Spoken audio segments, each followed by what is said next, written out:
Hi, I'm Josh, and today I'm going to show you how to make chicken tikka madras. As always, a full list of all the ingredients for the dish can be found in the description below. Before I begin, please take a second to subscribe, like the video, and click that notification bell. Thanks. To begin, heat a pan on medium heat and add 3 tablespoons of oil, 1 bay leaf, a 1-inch piece of cassia bark, and 2 cracked cardamoms. Stir and fry until bubbles form around the hard spices. Add in half a medium diced onion and cook until they begin to soften and become golden, stirring every few minutes or so they do not burn. Add in 2 sliced finger chilies as well as 1 tablespoon of garlic and ginger paste and fry for 1 minute until the bitterness disappears.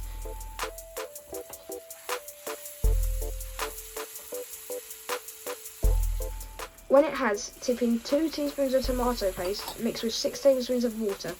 Stir and fry off for 30 seconds to reduce the bitterness.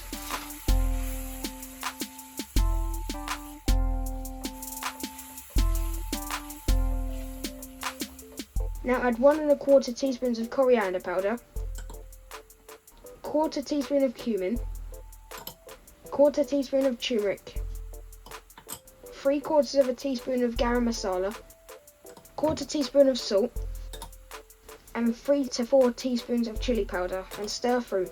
Continue to cook until the oils start to separate, adding a little base if things look dry so the spices do not burn.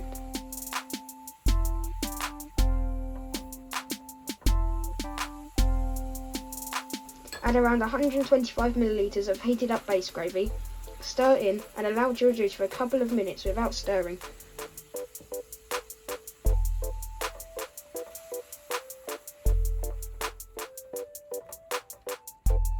Add another 125 milliliters of base and a couple of sliced tomatoes and stir through.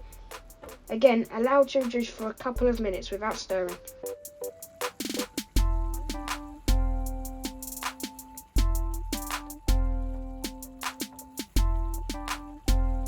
Add your choice of protein along with around 1/4 cup of fresh chopped coriander and stir through. So I'm using chicken tikka, and I've linked my yogurt and patax paste free recipe in the description below. Give it a good stir through, scrape in those caramelized edges and remove the hard spices. Then allow to reduce without stirring unless it looks like it's about to burn until it's the consistency you require.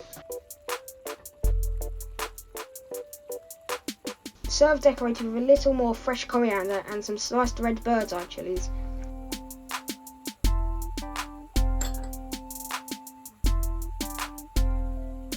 Please remember to like and subscribe and check out this and many more recipes on my website at thecurrykid.co.uk.